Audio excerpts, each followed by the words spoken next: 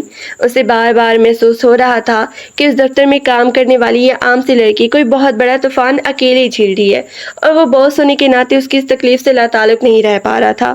اگلی صبح سورج کی روشنی کے ساتھ ہی عائزہ پھر سے اسی کٹھور حقیقت کے سامنے کھڑی تھی۔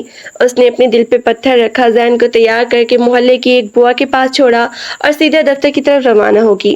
آج اس کے دل میں ایک انجان سا خوف بیٹھا ہوا تھا، کیونکہ اسے معلوم تھا کہ آج شام وقار پھر سے آئے گا اور اگر پیسے نہ ملے تو وہ کوئی بھی ہتھ کنڈا استعمال کر سکتا ہے۔ جب وہ خان ایسوسیٹس کی عمارت میں پہنچی تو اس کا دل دہل رہا تھا۔ وہ اپنی ڈیسک پہ خاموشی سے بیٹھ گئی اور اپنے کام میں جٹ گئی۔ دوپہر کے وقت جب دفتر میں لنچ بریک ہوا تو اس کے فون کی گھنٹی بجی۔ اسکرین پر وقار کا نمبر جگمگا رہا تھا۔ عائزہ کا دل چاہا کہ وہ فون کو اٹھا کر دیوار پہ دے مارے، مگر اس کے پاس اس کے علاوہ کوئی چارہ نہیں تھا۔ اس نے کان سے فون لگایا۔ ہاں جی عائزہ، صبح کا وقت گزر چکا ہے، کیا میں اب آؤں کرایہ لینے یا پھر تمہارا سامان گلی میں پھینکنا پڑے گا؟ وقار کی آواز میں ایک گھناؤنی حقارت اور شیطانی مسکراہٹ صاف محسوس ہو رہی تھی۔ مجھے ایک دن کا اور وقت دے دے پلیز، میں کہیں نہ کہیں سے بندوبست کر لوں گی، عائزہ نے منت بھرے لہجے میں کہا۔ ایک دن؟ بہت ہو چکا تمہارا ڈرامہ، اب 1 گھنٹے کے اندر اندر کرایہ میرا ہاتھ میں چاہیے، ورنہ میں خود تمہارے گھر آ رہا ہوں، اور پھر جو ہوگا اس کی ذمہ دار تم خود ہوگی۔ یہ کہہ کر اس نے فون بند کر دیا۔ عائزہ کی آنکھوں سے آنسو بہہ نکلی، اس کا پورا وجود تھر تھر کانپنے لگا۔ اس کے اندر اتنی ہمت نہیں بچی تھی کہ وہ اس عذاب کا مزید مقابلہ کر سکے۔ اس نے اپنے ڈیسک سے اٹھنے کی کوشش کی کہ اچانک اس کا پیر مڑا اور وہ توازن کھو بیٹھی۔ اس سے پہلے کہ وہ زمین پہ گرتی، دفتر کے کوریڈور سے گزرتے ہوئے ارحم خان کی نظر اس پہ پڑی۔ ارحم نے بجلی کی سی تیزی سے آگے بڑھ کے اس کا بازو تھام لیا، جس سے عائزہ سیدھی ہونے کی بجائے ہلکے سے ارحم کے مضبوط اور کشادہ سینے سے جا لگی۔ اس اچانک قربت نے دونوں کو ایک لمحے کے لیے ساکت کر دیا۔ عائزہ نے جب سر اٹھا کر دیکھا تو سامنے ارحم کی گہری سرمئی آنکھیں تھیں، جن میں اس بار غصے کے بجائے ایک گہرے تشویش اور تجسس کا تاثر موزن تھا۔ یہ کیا تماشا مس عائزہ، آپ ہر وقت اس طرح حواس پاختہ کیوں رہتی ہیں؟ کیا ہوا ہے آپ کو؟ ارحم کا لہجہ اس بار پہلے جتنا سخت نہیں تھا، بلکہ اس میں ایک عجیب سا ٹھہراؤ اور سوال تھا۔ عائزہ کے منہ سے کوئی لفظ نہیں نکلا، اس کی سانسیں اکھڑی ہوئی تھی اور اس کے چہرے کی پلاہٹ دیکھ کر ارحم سمجھ گیا کہ معاملہ صرف دفتر کا کام کا نہیں ہے، بلکہ اس کے پیچھے کوئی اور بہت بڑا بھیانک طوفان چھپا ہوا ہے۔ میرے ساتھ کیبن میں آیا بھی۔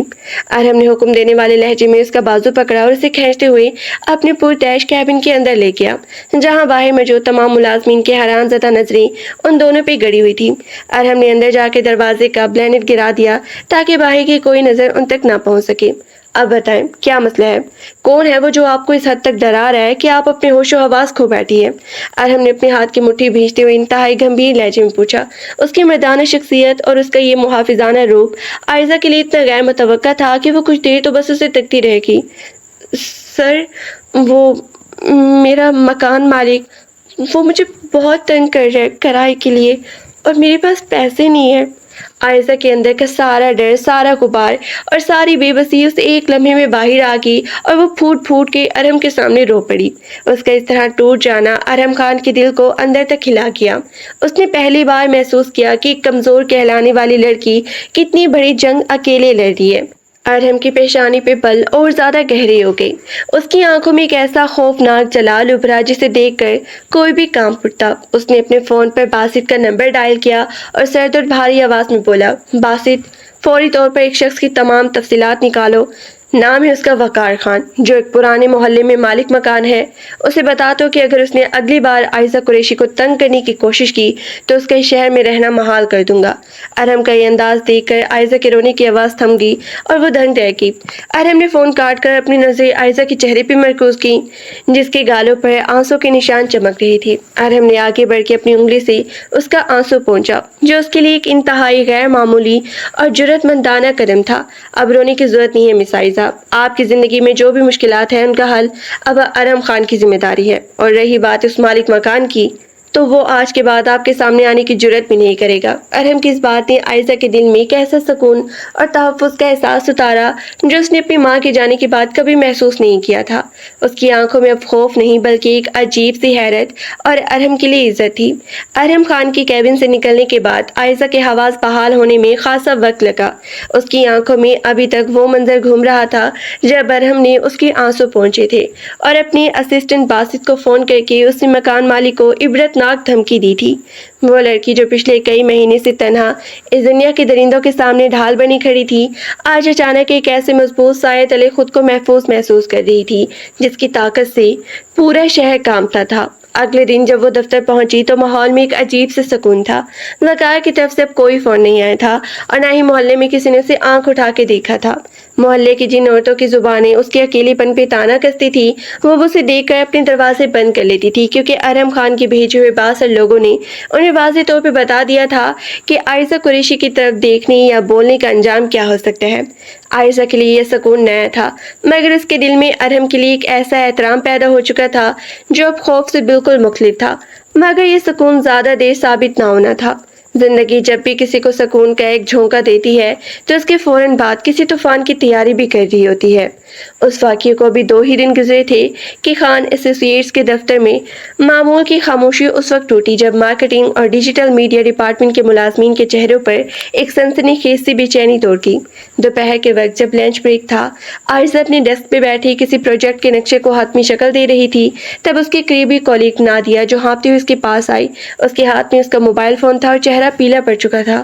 عائشہ، تم نے یہ دیکھا؟ نادیہ نے کانپتے ہوئے لہجے میں فون اس کی میز پہ رکھا۔ عائشہ نے چونک کر پینسل نیچے رکھی اور فون کی اسکرین پہ نظر ڈالی۔ اسکرین پہ چلنے والی ایک نامعلوم اور سنسنی خیز سوشل میڈیا پیج کی پوسٹ تھی جس پہ بڑے بڑے حروف میں لکھا ہوا تھا، شہر کے نامور ٹائکون اور خان ایسوسیٹس کے مالک ارحم خان کا نیا گل کھل گیا۔ کیا ایک غریب ڈرافٹ ڈیزائنر عائشہ قریشی کے ساتھ ان کے تعلقات صرف دفتر تک محدود ہے یا اس کے پیچھے کوئی اور کہانی ہے؟ اس سرخی کے نیچے کچھ تصاویریں بھی اپلوڈ کی گئی تھی۔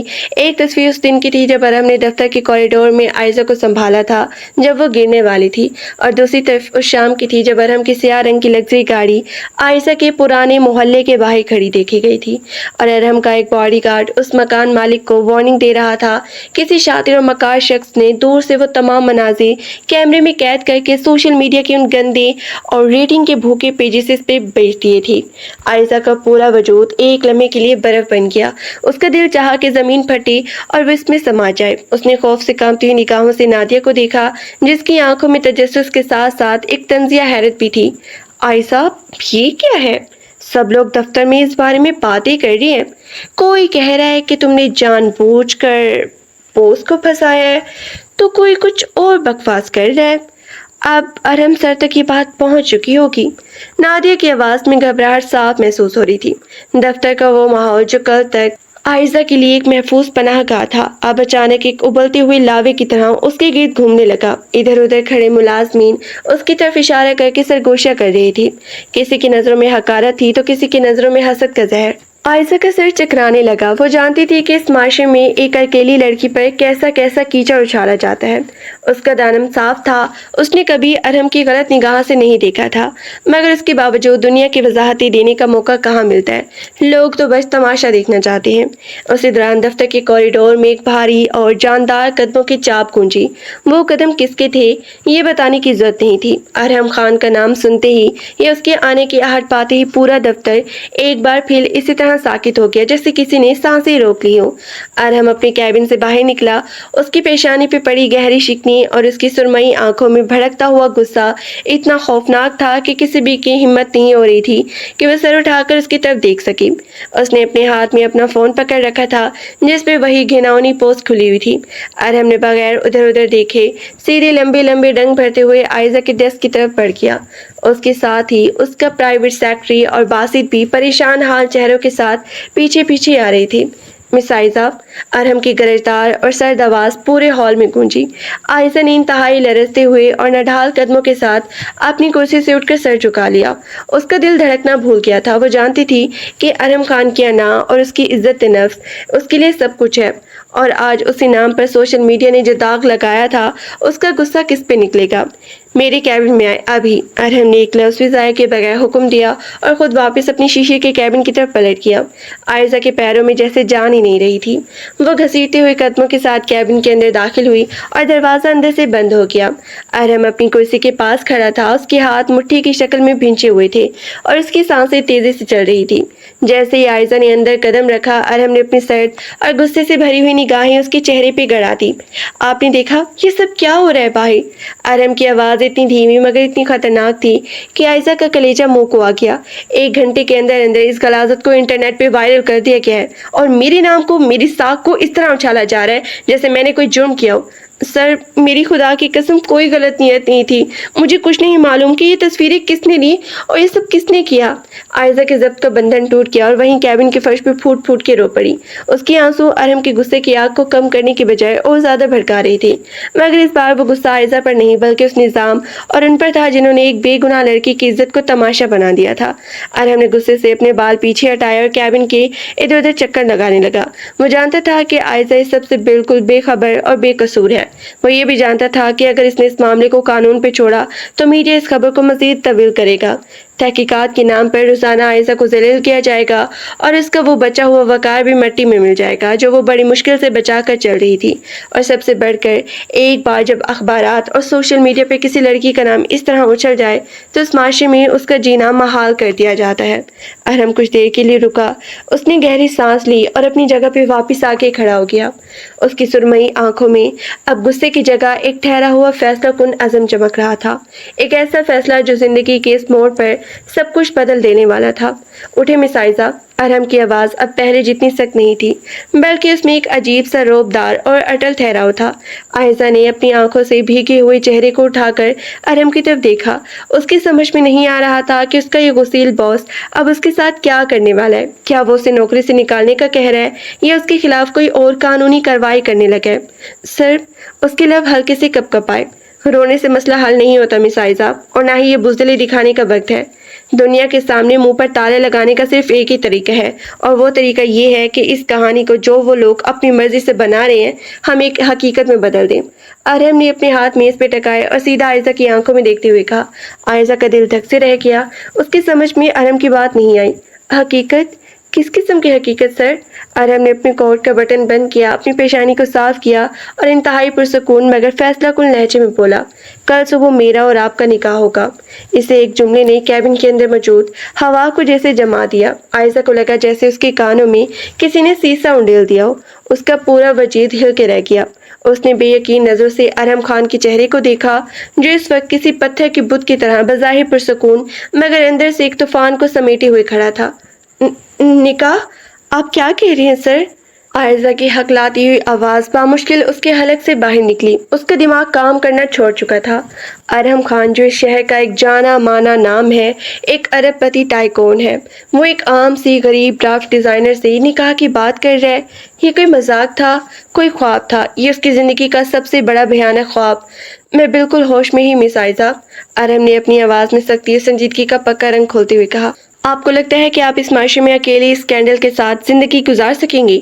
کل سے آپ کے گھر کے باہر رپورٹرز کا ہجوم ہوگا، لوگ آپ پہ انگلیاں اٹھائیں گے، آپ کے بھائی کا اسکول جانا اور آپ کا دفتر آنا محال کر دیا جائے گا۔ اور دوسری طرف میں اپنی کاروباری ساکھ ہے جس میں اس طرح کے سڑکوں پر تماشا بننا نہیں دیکھ سکتا۔ ارحم نے ایک قدم آگے بڑھایا اور عائزہ کے بالکل قریب آ کر رکا۔ اس کی نگاہیں اتنی گہری اور سچی تھی کہ عائزہ ان میں جھانکنے کی سکت اپنے اندر نہیں پاتی تھی۔ ہم اس اسکینڈل کو ختم نہیں کر سکتے، لیکن ہم اس کے رخ کو بدل سکتے ہیں۔ جب وہ یہ لوگ کہیں گے کہ ہمارا تعلق ناجائز ہے تو میرا ایک ہی جواب ہوگا کہ وہ میرا نکاح ہے، میری بیوی ہے۔ اس کے بعد کسی میں یہ جرأت نہیں ہوگی کہ وہ آپ کی طرف آنکھ اٹھا کر میلی آنکھ سے بھی دیکھ سکے، اور نہ ہی کوئی میری عزت پہ انگلی اٹھا سکے گا۔ عائزہ کا دل اندر سے ہول اٹھا۔ اسے ارحم کے اس فیصلے میں اپنی عزت کا تحفظ تو نظر آ رہا تھا مگر اس کے ساتھ یہ خوف بھی اس کے دل میں بیٹھ رہا تھا کہ کیسے شخص کی بیوی بننا جس کے دل میں اس کے لیے محبت کا نہیں بلکہ صرف ذمہ داری اور وقار کا جذبہ ہو، کتنا کٹھور سفر ہو سکتا ہے۔ وہ ارحم کی فرم میں کام کرنے والی ایک عام ملازم تھی، اور ارحم خان اس کی دنیا کا وہ سورج تھا جس تک پہنچنے کا وہ خواب میں بھی تصور نہیں کر سکتی تھی۔ مگر سر، یہ تو ایک سمجھوتا ہوگا، آپ کس کی کیا ضرورت ہے؟ آپ مجھے سے عام لڑکی کے ساتھ اپنا نام کیوں جوڑیں گے؟ لوگ کیا کہیں گے؟ عائزہ کی آنکھوں سے آنسو پھر سے بہہ نکلے۔ اس کا دل اس بات کو ماننے کے لیے تیار نہیں ہو رہا تھا کہ ارحم جیسا شخص اس کے لیے اتنی بڑی قربانی دے رہا ہے۔ لوگوں کی فکر کرنا چھوڑ دے مس عائزہ، لوگ وہی کہتے ہیں جو وہ دیکھنا چاہتے ہیں، اور اب وہ وہی دیکھیں گے جو میں انہیں دکھاؤں گا۔ ارحم کا لہجہ پتھر کی لکیر بن چکا تھا، جس میں کسی بھی قسم کی بحث یا انکار کی کوئی گنجائش باقی نہیں تھی۔ اس نے اپنے فون پہ باسط خان کا نمبر ملایا اور اس کو اندر بلایا۔ دروازہ کھلا اور باسط اندر داخل ہوا، جس کے چہرے پر پریشانی کے آثار صاف عیاں تھے۔ سر، میڈیا کی کالز مسلسل آ رہی ہے اور پیجز پر مسلسل افواہیں پھیل رہی ہیں۔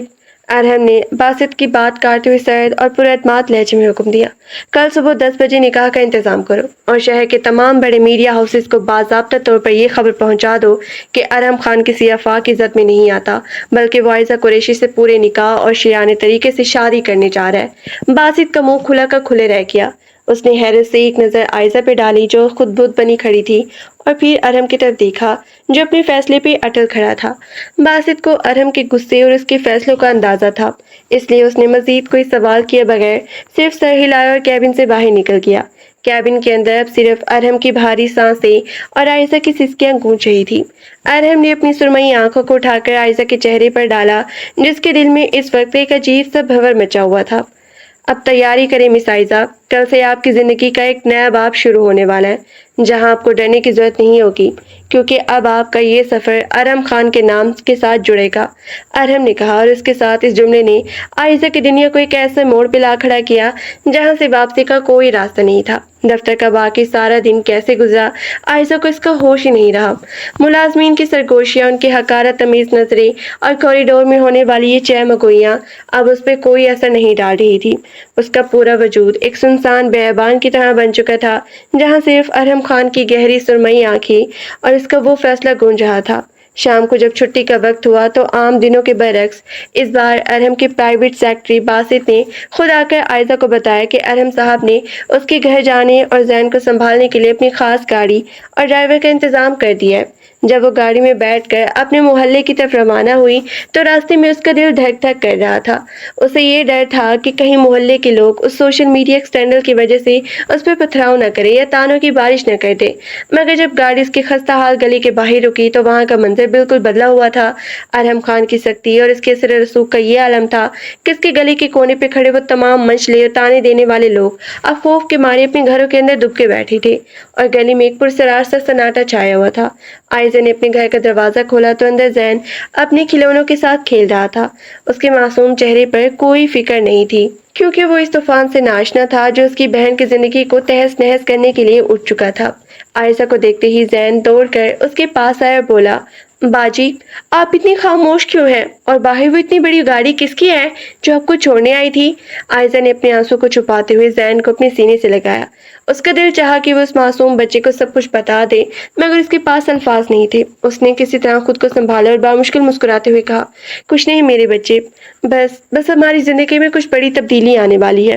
اب ہمیں یہاں اس گھر میں نہیں رہنا ہوگا، ہم ایک بہت ہی اچھے اور مضبوط مقام پر جا رہے ہیں۔ زین نے اپنی معصوم آنکھوں سے اسے دیکھا، مگر بچوں کی دنیا اتنی الجھی ہوئی نہیں ہوتی۔ اس نے بس سر ہلایا اور کھانے کی فرمائش کرنے لگا۔ عائزہ نے رات کا کھانا بنایا، زین کو کھلایا اور اسے بستر پہ لٹا دیا۔ جب زین گہری نیند میں سو گیا تو عائزہ اپنے چھوٹے سے کمرے کے فرش پہ بیٹھ گئی۔ اس کے سامنے اس کی زندگی کا سب سے بڑا اور بھیانک موقع کھڑا تھا۔ اس کے پاس پہننے کے لیے کوئی اچھا جوڑا نہیں تھا، شادی کے نام پر کوئی تیاری نہیں تھی، بس چند پرانے کپڑے تھے جو اس کی سادگی کی گواہی دے رہی تھی۔ وہ سوچ رہی تھی کہ ارحم خان جو لاکھوں کی محفلوں کی شان اور کروڑوں کا مالک ہے، وہ کیوں اس معمولی اور یتیم لڑکی کے ساتھ اپنا نام جوڑنے پہ راضی ہو گیا؟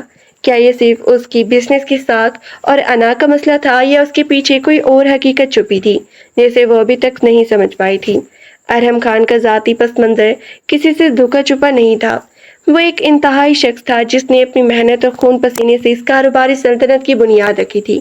اس کی زندگی میں رشتوں کی گرم جوشی نہیں تھی، بس سرد اصول، قوانین اور ٹارگٹ تھے۔ مگر پچھلے چند دنوں میں عائزہ کے آنسو نے اس کے اندرونی قلعے میں خود درار ڈالی تھی۔ اس کا اندازہ خود ارحم کو بھی نہیں تھا۔ وہ اس لڑکی کو یوں بے سہارا اور دنیا کے درندوں کے سامنے تنہا نہیں چھوڑ سکتا تھا، اور یہی وہ ضمیر یا احساس تحفظ تھا جس نے اسے اس نکاح کے فیصلے پہ مجبور کیا تھا۔ رات کا پچھلا شہر شروع ہو چکا تھا جب عائزہ کی آنکھ کھلی۔ وہ ساری راتیں کروٹیں بدلتی رہی۔ اس کے ذہن میں ایک عجیب سا ابھار ٹل رہا تھا۔ صبح کا سورج اس کی زندگی میں ایک ایسا طوفان لے کے آنے والا تھا جس کے بعد نہ تو وہ عام عائزہ قریشی رہے گی اور نہ ہی اس کی دنیا ویسی رہے گی۔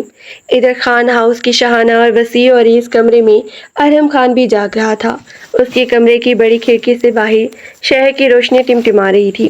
اس نے اپنے ہاتھ میں کافی کا مگ پکڑ رکھا تھا مگر اس کی نگاہیں تاریک آسمان پہ جمی تھی۔ اس کی پیشانی پر گہری شکنی اس بات کی گواہی دے رہی تھی کہ وہ اس فیصلے کے تمام پہلوؤں پر غور کر رہا ہے۔ وہ جانتا تھا کہ یہ شادی کوئی عام شادی نہیں ہوگی، یہ ایک سمجھوتا تھا، ایک چال تھی جو اس نے عائزہ کو اس معاشرے کے غلاظت بھرے طوفان سے بچانے کے لیے تانی تھی۔ مگر اس کے باوجود اس کے دل کے کسی نہ کسی گوشے میں ایک انجان سی لہر موجود تھی جو اسے بار بار یاد دلا رہی تھی کہ اب اس کی زندگی میں اکیلا پن ہمیشہ کے لیے ختم ہونے والا ہے۔ صبح کی پہلی کرن کے ساتھ ہی ارحم کا گھر حرکت میں آ چکا تھا۔ ارحم کے خاص احکامات پر ایک معروف اور باوقار بیوٹی سیلون کی چند خواتین ماہرین صبح سویرے ہی عائزہ کے گھر پہنچ چکی تھی۔ عائزہ جب نیند سے بیدار ہوئی اور اپنے چھوٹے سے گھر میں ان اجنبی اور پرتعش خواتین کو دیکھا تو وہ ایک لمحے کے لیے دھنگ رہ گئی۔ ان کے ہاتھوں میں خوبصورت برائڈل لباس، زیورات اور میک اپ کا سامان موجود تھا۔ یہ سب کیا ہے؟ عائزہ کی آواز میں ہلکا سا لرزہ تھا۔ سر، ارحم خان کے خصوصی احکامات ہے کہ دلہن کی تیاری میں کسی بھی قسم کی کوئی کمی نہیں ہونی چاہیے۔ ان میں سے ایک خاتون نے باوقار انداز میں مسکراتے ہوئے کہا۔ عائزہ کے پاس انکار کرنے کی کوئی گنجائش نہیں تھی۔ اس نے خاموشی سے سر جھکا لیا اور ان کے کہے کے مطابق تیار ہونے لگی۔ جب 2 گھنٹے بعد آئینے میں اس نے اپنا عکس دیکھا تو وہ خود کو پہچان نہیں پائی۔ سرخ اور سنہری کام والا وہ انتہائی نفیس اور شاہانہ جوڑا، ہلکا مگر گہرا میک اپ اور چہرے پر سچی وہ معصوم گھبراہٹ، وہ کسی شہزادی سے کم نہیں لگ رہی تھی۔ اس کی آنکھوں میں نمی تیر کی کیونکہ اس نے زندگی میں خود کو کبھی اتنی عزت اور مان کے ساتھ دیکھنے کا خواب بھی نہیں دیکھا تھا جس طرح ارحم خان نے اسے ایک ہی دن میں عطا کر دیا تھا۔ دوسری طرف دوپہر کے 12 بجنے والے تھے۔ شہر کے ایک انتہائی پروقار اور نجی نکاح ہال میں، یہ یوں کہیں کہ ارحم خان کے ذاتی فارم ہاؤس کی شاندار لان میں، نکاح کی تمام تیاریاں مکمل ہو چکی تھی۔ میڈیا کو اس بات کی ہوا تک نہیں لگنے دی گئی تھی کیونکہ ارحم کی سیکیورٹی گارڈز اور وکلاء نے اس بات کو یقینی بنایا تھا کہ یہ تقریب انتہائی نجی، پرسکون اور قانون کے دائرے میں رہ کر ہو۔ وہاں صرف ارحم کا قریبی دوست اور اسسٹنٹ باسط، چند معتبر گواہ اور نکاح خواہ موجود تھے۔ ارحم خان اس وقت ایک شاندار سیاہ شیروانی میں ملبوس، لان کی پیچو پیچ پہنے ہوئے صوفے پر بیٹھا تھا۔ اس کے چہرے پر ایک پتھراؤ جیسی سنجیدگی تھی مگر اس کی آنکھوں میں ایک عجیب سا ٹھہراؤ اور انتظار کا تاثر تھا۔ اس کے ہاتھ میں نکاح نامے کے کاغذات تھے جن پر اس کے سخت دستخط پہلے ہی ہو چکے تھے۔ سر، دلہن آنے والی ہے، باسط نے جھک کے ارحم کو اطلاع دی۔ ارحم نے اپنے سر کو اٹھایا اور اس راستے کی طرف دیکھا جہاں سے عائزہ کو لایا جانا تھا۔ اسی لمحے سفید اور سرخ پھولوں سے سجے دروازے سے عائزہ نے قدم باہر نکالا۔ اس کے ساتھ محلے کی وہ عمر رسیدہ بوا اور باسط کی اہلیہ موجود تھی جو اسے سہارا دے رہی تھی۔ عائزہ کا سر شرم اور خوف سے جھکا ہوا تھا۔ اس کے قدم کانپ رہے تھے اور اس کا دل اتنی شدت سے دھڑک رہا تھا کہ اسے اپنے سینے کے باہر آواز سنائی دے رہی تھی۔ جب وہ آہستہ آہستہ چلتی ہوئی ارحم کے بالکل قریب پہنچی تو ارحم نے اپنی نگاہیں اٹھا کر اسے دیکھا۔ اسے ایک لمحے کے لیے ارحم کے دل کی دھڑکن بھی ایک سیکنڈ کے لیے رک گئی۔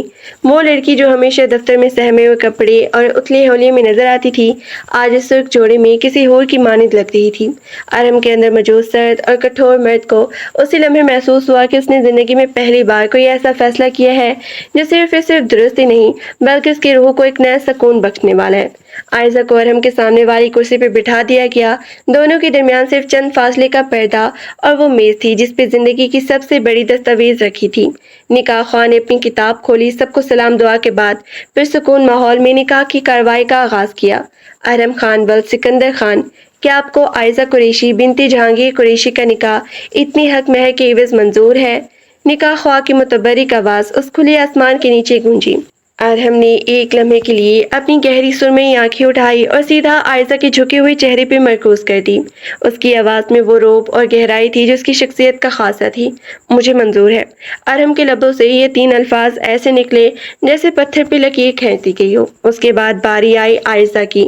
نکاح خواہ نے عائزہ کی طرف دیکھتے ہوئے پوچھا، عائزہ قریشی بنت جہانگیر قریشی، کیا آپ کو ارحم خان ول سکندر خان کا نکاح حق مہر کے عوض منظور ہے؟ عائزہ کا پورا وجود اس سوال سوال پہ لرز اٹھا، اس کے حلق میں کانٹے چبھنے لگے۔ اس کی آنکھوں کے سامنے ماضی کے سارے دکھ، زین کا مستقبل، وہ گلی، وہ کرائے کا گھر اور ارحم کی وہ تمام باتیں گھوم گئی۔ اس نے اپنے کانپتے ہاتھوں سے قلم کو پکڑا، اس کا دل زور زور سے دھڑک رہا تھا۔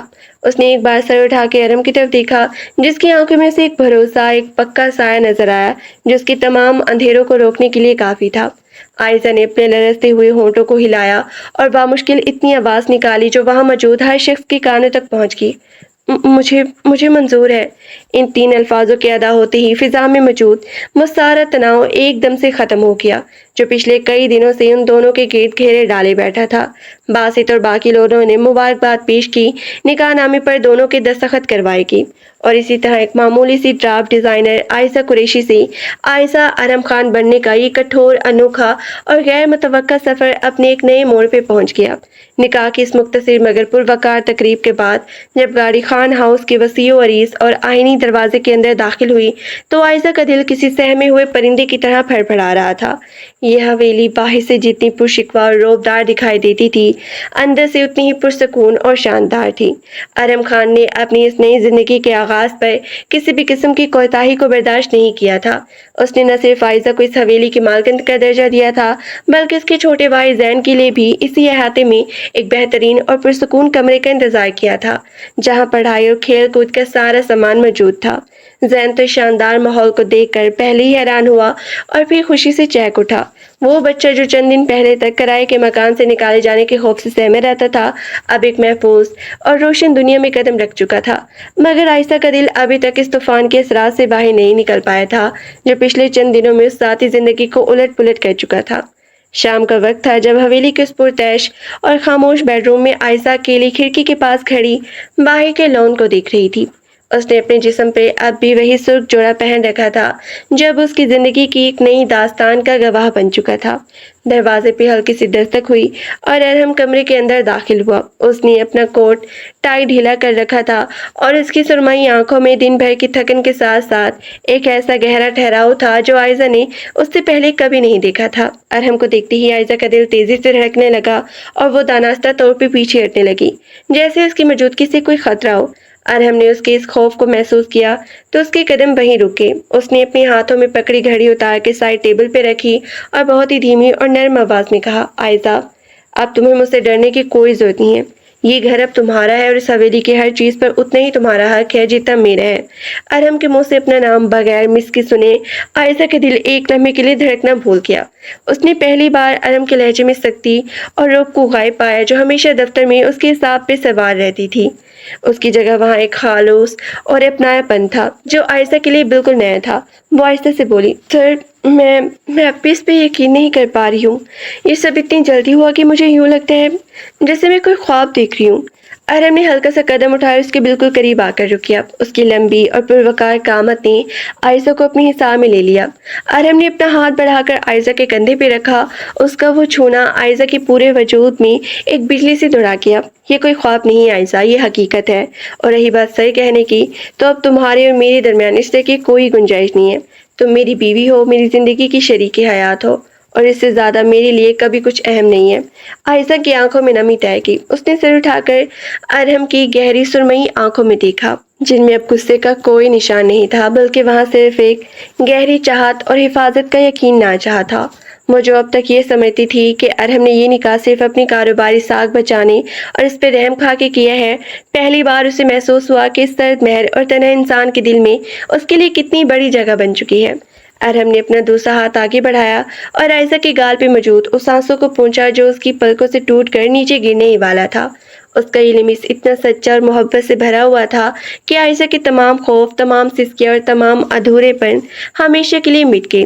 تمہیں معلوم ہے عائشہ، ارحم کی آواز اب سرگوشی کی حد تک دھیمی ہو چکی تھی مگر اس کے ہر الفاظ میں ایک ایسا وزن تھا جو عائشہ کے دل کی گہرائیوں میں اترتا جا رہا تھا۔